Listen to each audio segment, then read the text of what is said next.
శ్రీ స్వర్గీయ నందమూరి తారక రామారావు గారి వర్ధంతి నేడు. మరి ఆయన 3 దశాబ్దాలుగా ఈ లోకాన్ని వదిలిపెట్టి వెళ్ళిన తెలుగు రాష్ట్ర ప్రజలు ఎక్కడ ఉన్నా సరే ఆయన్ని మర్చిపోలేదు. మరి ఇంతగా గుర్తు పెట్టుకోవడానికి కారణం ఏంటి?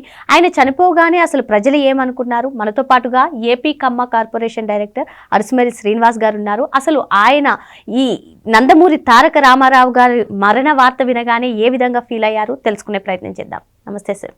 నమస్కారం అండి. శ్రీ స్వర్గీయ నందమూరి తారక రామారావు గారి మరణ వార్త వినగానే మీరు ఏ విధంగా ఫీల్ అయ్యారు సార్? చాలా దురదృష్టకరమైన వాళ్ళ ఇప్పటికే రామారావు గారు అధికారానికి దూరం అయ్యి పదవీచ్యుతుడయ్యి ఒక 5-6 నెలలు అవుతుంది. ఆగస్టు సంక్షోభం తర్వాత ఆయన అధికార మార్పిడి జరిగింది.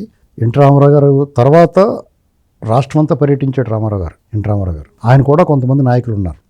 ఇవాళ ఇప్పుడు తెలుగుదేశం పార్టీలో చంద్రబాబు నాయుడు గారు, ఇప్పుడున్న ప్రభుత్వంలో ఉన్న వాళ్ళు చాలామంది కూడా, రామారావు గారు కూడా కొంతమంది ఉన్నారు, బుచ్చి చౌదరి గారు ఇలాంటి. అయితే రామారావు గారి మీద ఎంత అభిమానం ఉన్నా, పార్టీ వ్యవస్థాపక అధ్యక్షుడైనా అక్కడ ఆయన పక్కనే ఒక దుష్టశక్తి, రాష్ట్ర పిశాచి, రాష్ట్రపక్షి అన్నట్టుగా రాష్ట్ర పిశాచిలాగా ఆ దుష్టశక్తి ఆయన అలుముకుని ఉండిపోయింది. అందరికీ ఆ దుష్టశక్తి మీద ఉన్న అసహ్యంతో నేను కూడా పేరు తలవడానికి ఇష్టపట్ల. ఎందుకంటే తులసి నీటితో నోరు కొడుకోవాలి ఆ పేరు తెలిస్తే. దాంతో రామారావు గారి మీద ఎంత ప్రేమ అభిమానం ఉన్నా సరే తట్టుకోలేకపోయారు. ఆ మనిషిని భరించలేకపోయారు. అంటే రామారావు గారు అన్నిటికీ అతీతుడు. అసలు ఇందిరాగాంధీ గారు ఈ దేశంలో అభిమానించినట్టుగా ఎవరు అభిమానించలేదు. అంత ఆదరణ పొందలేదు ఏ నాయకులు. అంతకు మించి ఎన్టీ రామారావు గారు పొందాడు. ఎందుకంటే దేశమంతా ఇందిరాగాంధీ గారికి వ్యతిరేకంగా ఉంటే ఇక్కడ కాంగ్రెస్ గెలిచింది ఇక్కడ 78 ఎన్నికల్లో. అలాంటిది దేశమంతా ఇందిరాగాంధీ గారు సానుభూతి పవనాల్లో వరదల్లో కొట్టుకుపోతున్నప్పుడు ఇక్కడ తెలుగుదేశం అంటే అంతకు మించి దాన్ని బ్రేక్ చేయగలిగిన మనగాడు ఈయన. అంత ఆదరణ పొందాడు ఈయన. అలాంటిది ఈ పిశాచం వల్ల అందరూ ఈయన్ని దూరం చేసుకున్నారు. చాలా బాధ, అందరికీ చాలా బాధాతప్త హృదయాలతో, వ్యధాభరిత ఉద్వేగపూరితమైన క్షణాల్లో ఎన్టీ రామారావు గారి పట్ల బాధ ఉన్నా, దుఃఖం ఉన్నా ఆయన వదులుకోవాల్సి వచ్చింది. అలా వదిలేసుకున్నట్టు అయిపోయింది. ఆయన రాష్ట్రం అంతా పర్యటించాడైనా ఆదరణ, రామారావు గారి పేరు చెప్తే ఎలాంటి జన సమీకరణ ఆటోమేటిక్గా జరిగిపోయింది. ఎవ్వడూ తీసుకొచ్చేవారు కాదు. ఇప్పుడులాగా రండి, లేకపోతే పొలాపొట్లాలో డబ్బులు, జగన్మోహన్ రెడ్డి చూడండి డబ్బులు కట్టించి తీసుకెళ్ళి కూడా పారిపోయేవారు మాట్లాడదాం. అలాంటివి ఎప్పుడు ఉండి కదా, రామారావు గారి పేరు చెప్తే జనం వచ్చేవారు అంతే. అలాంటి పరిస్థితుల్లో ఆయన పాపం ఇదైంది. రామారావు గారి పట్ల అందరికీ బాధ ఉంది. నేను అప్పుడు 96 జనవరిలో నేను తిరుపతి వెళ్ళానండి. తిరుపతి బస్సుకి వెళ్ళాను. నేను రాజమండ్రి నుంచి బస్సుకి వెళ్ళాను. బస్ స్టాండ్లో దిగి ఎదుర్కొంటే విక్రమ్ హోటల్ ఉంటుంది తిరుపతిలో. ఆ హోటల్లో రూమ్ తీసుకుని ఉన్నాను. పైకి మన్నాడు వెళ్దాంలే దర్శనానికని. బాగా తెల్లవారుజామున ఎప్పుడో దిగానమాట. దిగి రిఫ్రెష్ అయ్యి తర్వాత కొండమీదకి వెళ్దాం. అప్పటికి లెటర్లో, రికమెండేషన్లో ఏమి లేవు. వెళ్ళిపోవటం, ఆ టికెట్ ఏదైనా ఉంటే కొనుక్కోవడం, 30 అంత ఉండేది, 50 టికెట్ కొనుక్కోవడం, లేదంటే సర్వదర్శనం అంతే. ఇక చాలామందికి ఎవరన్నా స్పెషల్ దర్శనాలు, విఐపి దర్శనాలు అప్పుడు ఉండి, కానీ ఆ అలవాటు లేదు. ఇప్పుడు అందరికీ అదే అలవాటు అయిపోయింది. రాత్రి దిగాను. ముందు రోజు 17 రాత్రి దిగాను. అంటే మధ్యాహ్నం పగలు ప్రయాణం చేశాను, రాత్రి దిగాను. రాత్రి దిగి అక్కడ రూమ్ తీసి పడుకున్నాను. మన్నాడు దర్శనం చేసుకుందామని. రాత్రి పడుకున్న పొద్దున్నే తలుపు కొడుతున్నారు. 6 అంత అయింది, 6:30 6 అయింది, తలుపు కొడుతున్నారు. ఎవరా పొద్దున్న తలుపు కొడుతున్నాడు అని చెప్పి తలుపు చేస్తే వెయిటరు, ఏమయ్యా నేనేం పిల్లలేదు కదా నువ్వు, సార్ మీకు టిఫిన్ గట్ట అయినా కావాలంటే ఇప్పుడే చెప్పండి సార్, తర్వాత హోటల్స్ అన్నీ బంద్ అన్నాడు.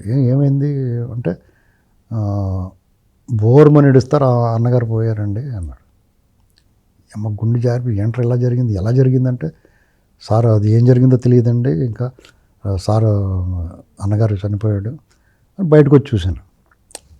లోపల రూమ్లోంచి బయటకు వచ్చి బారండా కారిడార్లోంచి బయటకు చూస్తే అక్కడ ఊరంతా నిర్మానుష్యంగా ఉంది. అప్పటికే బంద్ పాటిచ్చేస్తున్నారు. ఆ కోడల్లో రామారావు గారు బొమ్మ పెట్టి అగరత్తులు వెలిగించడం, ఈ హోటల్ ముందు కూడా ఒక పెద్ద ఫ్లెక్సీ పెట్టి రామారావు గారిది మళ్ళీ ఫోటో కూడా పెట్టి అక్కడ దీపం వెలిగించి ఊరంతా సందడి. ఓహో ఇలా జరిగింది అనుకుని ఇంకేం సరే అయితే నాకు హోటల్లో ఉన్న వాళ్ళు పెడతారు కదా ఫుడ్ అన్నాను నేను.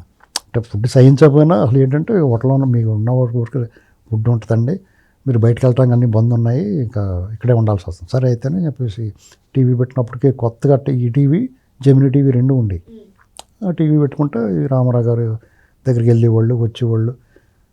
ఉద్రిక్త పరిస్థితులు కూడా ఉన్నాయి కొన్ని. అప్పుడు రామారావు గారు మోహన్ బాబు గారు వాళ్ళు వస్తే కొంచెం జనాల నుంచి రెస్పాన్స్ నెగిటివ్గా వచ్చింది. ఇలాంటివన్నీ ఉన్నాయి. ఈ లక్ష్మీపార్వతి గారు మన్నాడప్పుడు అంతిమయాత్ర జరిగింది. ఇంకా నేను ఆ 2 రోజులు ఉండిపోయాను అక్కడ తిరుపతిలో ఉండిపోయిన తర్వాత ఆ అంతిమయాత్ర అది చూస్తే ఆ లక్ష్మీపార్వతి అక్కడ పైన ఇదంతా అడావిడి చూసాను. చాలా ఏదన్నా ఒక మహానుభావుడు కారణజన్ముడు శకపురుషుడిగా ఉండి చివరిలో ఆయన అధికారంలోకి ఘన విజయం సాధించి అప్రతిహత విజయం సాధించి అధికారచ్యుతుడై చనిపోవడం అనేటువంటిది చాలా దురదృష్టకరం. అంటే శ్రీకృష్ణుడు కూడా ఇప్పుడు లయకారులాగా ఇప్పుడు సర్వం సహా దైవ సమానుడైన శ్రీకృష్ణుడు కూడా గడ్డిపోచ గుచ్చుకొని చనిపోతాడు. ఏంటండి అంటే మహాభినిష్క్రమణం అని వచ్చింది పేపర్లో, పతాక శీర్షికల్లో. ఏంటండి ఇవన్నీ చూసిన తర్వాత వైరాగ్యంలా కనిపిస్తుంది ఒక్కోసారి. ఎంత వైభవం, ఆబాల గోపాలను అలరించి అందరి గుండెల్లో నుండి. ఈనాడులో ఒక కార్టూనిస్టు శ్రీధర్ గారు ఒక కార్టూన్ వేశాడు. ఎన్టీ రామారావు గారు పట్టణం దగ్గర నిలబడి ఒక సామాన్య పేద రైతు గుండె చీలిస్తే అందులో ఎన్టీ రామారావు కనపడతాడు. అంటే జనం గుండెల్లో ఎన్టీఆర్ అన్నట్టుగా అది చాలా అర్థవంతమైన కార్టూన్ అండి. అది నిజంగా ప్రజల తాలూకా మనోభావాలకు అర్థం పడుతూ ఉంటుంది ఆ కార్టూన్. ఏంటండి అంటే ఎన్టీ రామారావు గారు అంటే ఈయన కారణజమ్ముడు. ఆయన అంటే నేను ఏమనుకునేవాడిని అంటే సినిమాల్లో ఉన్నంత వరకు ఒక లెక్క, రాజకీయాల్లోకి వచ్చిన తర్వాత ఆయన అందరికీ అంత దగ్గరగా ఎందుకు అయ్యాడంటే ఆయనలో ఒక సామాజిక విప్లవకారుడు ఉన్నాడు. మనందరూ చూసిందా అంటే సాధారణంగా సామాజిక వర్గాల్లో ఇప్పుడు అంటే కొట్టు చేస్తున్నారు కానీ బాగా దారుణంగా అప్పుడు కూడా ఉన్నా ఇంత దరిద్రం లేదు. ఆయన్ని సమస్త జనులు సకల జనులు ఈ సమాజంలో అందరూ ఆయన ఓన్ చేసుకున్నారు కదా. సినిమాల్లో ఉన్నప్పుడు కూడా ఆయన అభిమానులుగా ఉండని వాళ్ళు కూడా సినిమాలో కథాపరంగా సినిమా కథా వస్తువు దర్శకత్వం పాటలు వినోదపరంగా ఆయన అభిమానించిన ఆ సినిమాని ఆదరించిన వేరే కథానాయకుల పట్ల అభిమానులుగా ఉన్న వాళ్ళు కూడా రామారావు గారిని రాజకీయాల్లో ఓన్ చేసుకున్నారు. ఎందుకంటే ఆయన రావడం రాజకీయాల్లోని సంస్కరణలు తీసుకొచ్చాడు. ఆయన అంటే రాజకీయాలని గడీల నుంచి దేవుడిల నుంచి ఓడలకు తీసుకొచ్చాడు, వీధుల్లోకి తీసుకొచ్చాడు.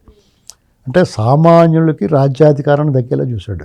అంటే అప్పటి వరకు ఓటర్లుగానే గుర్తించబడి కొన్ని సమూహాలు, కొన్ని వర్గాలు, కొన్ని సామాజిక వర్గాలు ఓట్లకు మాత్రమే పనికొచ్చిన వాళ్ళు గద్దె ఎక్కడానికి, రాజ్యాధికారానికి మంత్రులుగాను అధికారంలో ప్రభుత్వ పదవులు అనుభవించడం చాలా దూరంగా పెట్టేవారు.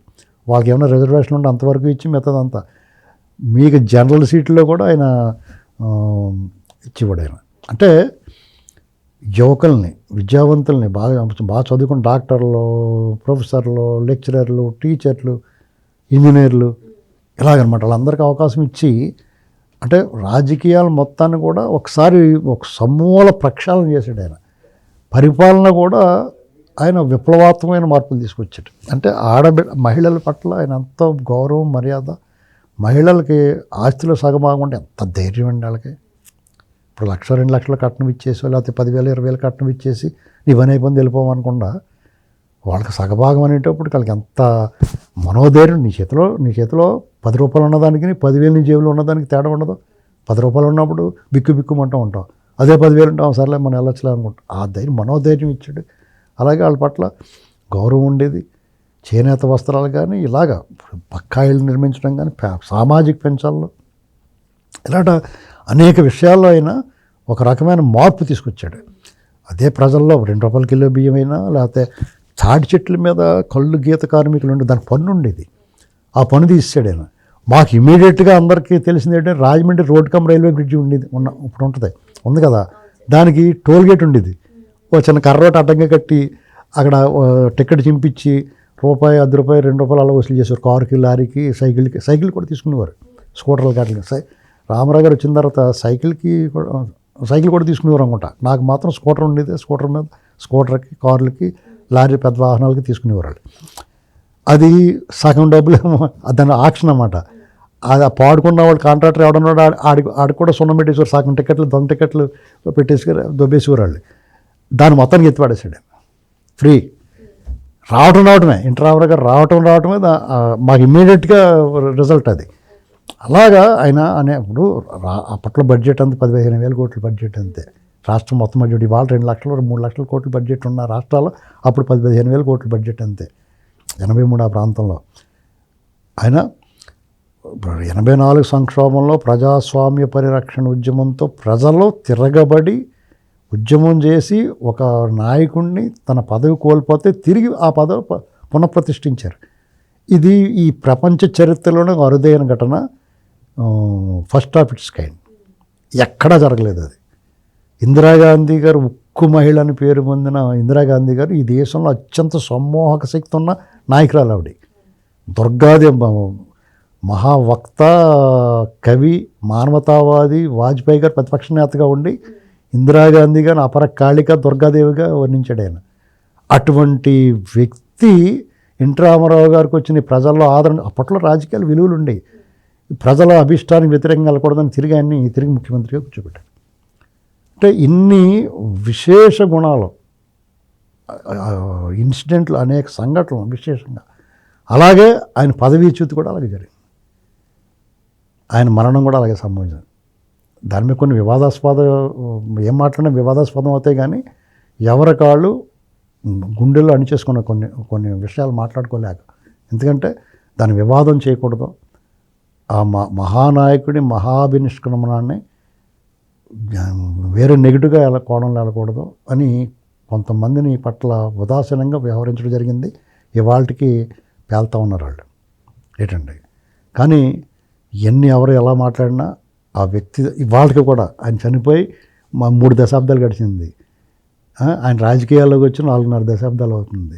ఇవాళకి కూడా ఆయన పేరు తెలిస్తే జనాల్లో ఒక రకమైన మైమరుపు అనుభూతి. మీ పిల్లలకి పెద్ద తెలియకపోవచ్చు, ఒక జనరేషన్ 2-3 తరాలకి ఇవాళ ఈ తరానికి కూడా ఆయన పట్ల ఒక రకమైన ఆరాధనాభావం ఏర్పడిందంటే కారణజన్ముడే. మరి విశ్వవిఖ్యాత నట సార్వభౌమ నందమూరి తారక రామాను ఒక ఆశ్రమవాసి సాధు జీవితం గడుపుతున్న వాళ్ళు వచ్చి అన్నారంటే మామూలుగా ఎవరి మరి నిన్ను నన్ను అనరు కదా ఏంటండి. కాబట్టి ఆయన మరణం, ఆయన మృతి ఖచ్చితంగా లోటే. 3 దశాబ్దాలైనా కానీ ఆ లోటులాగానే కనపడుతుంది ఎన్టీ రామారావు గారు. ఆయన సాహసం, ధైర్యంగా తీసుకునే నిర్ణయాలు, ఆయన ఒక దూకుడుతనం, నిజాయితీ, ఆయన అవినీతి ఆరోపణ అంటకుండా ఉన్నాడు. ఆయన బిడ్డలందరూ కూడా ఆయన సోషలిస్టిక్ భావజాలంతో నక్సలైట్లే నిజమైన దేశభక్తులు అన్నాడు. కమ్యూనిస్ట్ భావజాలం ఉండి సామాజిక విప్లవం తీసుకొచ్చిన ఆయన నిలువెల్లా కాషాయం ధరించి మగబిడ్డలందరికీ కృష్ణనామధేయం, ఆడబిడ్డలందరికీ ఈశ్వరనామధేయం పెట్టుకున్నాడు ఆయన. అంటే రైటు లెఫ్ట్ ఏకకాలంలో, అంటే వామపక్ష భావజాలము హిందూ భావజాలము 2 ఏకకాలంలో ఒకే వ్యక్తిలో మూర్తీభవించిన అదొక శక్తిగా ఉన్నాడు ఆయన. అది ఆయనలో విశేషం. Thank you sir.